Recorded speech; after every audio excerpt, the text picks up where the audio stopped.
Құрметті көрермендер, қайырлы күн. Сіздерге тағы бір слайд жасайтын жасанды интеллекттерін көрсетейін деп отырмын. Ол бізде Presentations AI. Көріп тұрғандарыңыздай, мен видеоны түсірмес бұрын өзім слайд жасап көрдім. Және де осындай AI тақырыбына слайд деп жазып едім. Осылай маған автоматически слайд жасап берді. Астында автор Жарқынай деп тұр, көргендеріңіздей. Және де бұл жерде фотоны өзгертсеңіздер болады, сөздерін өзгертсеңіздер болады. Edit деген ручканы басамыз. Сол жерде жаңағы әр түрлі жерден, осы жерден редактировать етіп, өзгертіп алуларыңызға болады. Неше бет бізге 10-12 беттей презентация өзі жасап беріп тұр. Типін өзгертуге болады. Жаңа список түрінде болу керек па, қандай мынандай болып өздері жасап береді автоматически. Ештеме нетпес жазбайсыз. Келесін тағы былай өзгертуге болады. Осылай даже суреттермен қойып береді. Настройкасын шұқылай берсеңіз, неше түрлі заттар шығады. Осы жерде add point деген тағы бір глава, бір нәрселер қосуға болады, заметки, сондайларды. Әрбір жерін өзгертуге болады. Астында міне редактор Жарқынай деп тұр, оны да алып тастасаңыздар болады. Плюс батырмасын алып тағы да бет қосасыздар, міне копировать етесіздер, удалить етесіздер. Мына жағында тоже сондай инструменттер бар. Үлкен қып шығару, смайликтер қою, мынандай. Сосын фонын өзгертуге болады. Ақ фон, қара фон. Фонын таңдауға болады. Сосын мынандай значоктар қоюға болады. Әртүрлі. Google значоктары неше түрлі. Presentations AI значок қоюға болады. Түсін былай өзгертуге болады. Фильтрдан, палитрадан таңдайсыз өздеріңіз.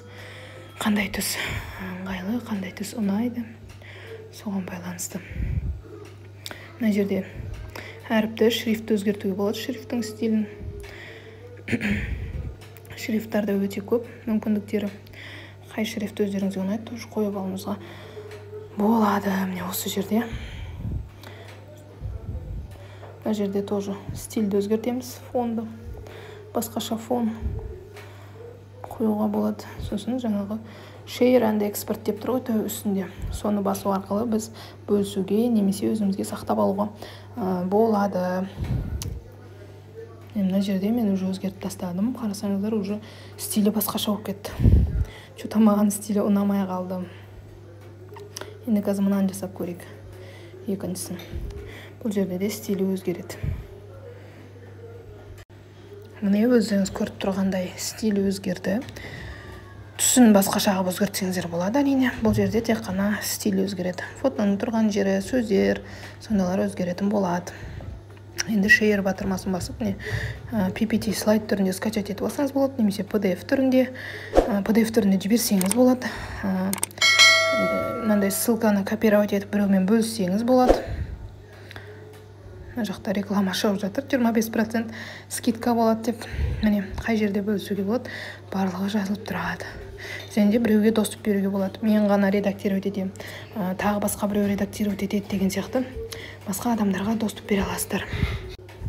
Міне, енді үлкен экранда көрейік. Өздеріңіз көріп тұрғандай переходтармен шығады каждый бет.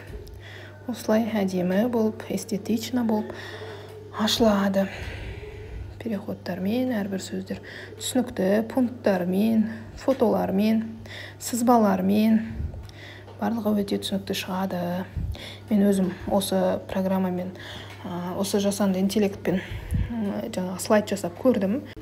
Және қазір мен қазақша слайдты қазақша тақырыпта жасап көргім келіп тұр, сіздерге көрсететін боламын. Біз жаңа біріншісіне кірген болатынбыз, міне біздің слайдымыз дайын.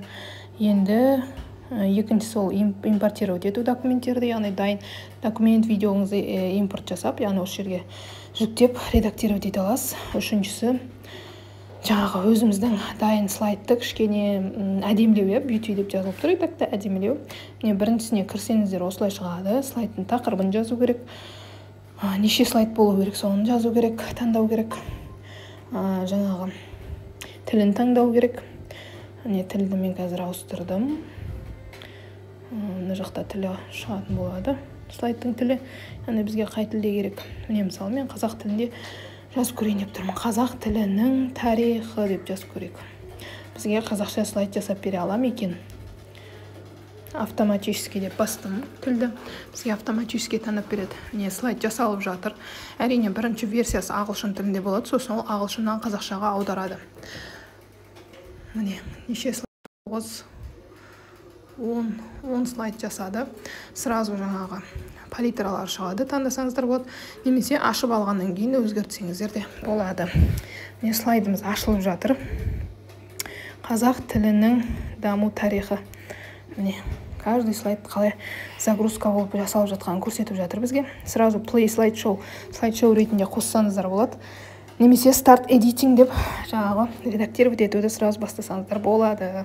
Міне осындай жаңағы переходтармен слайдымыз шықты. Қосатын нәрселеріңіз болса қосуға болады. Тілдің дамуы, ислам діні де бар, алтын орда, 15-16 ғасырлардағы тіл, қазақ хандығын тілдің дамуы, даже біздің ойымызға келмеген Орыс империясының әсері, біздің ойымызға келмеген слайдтар.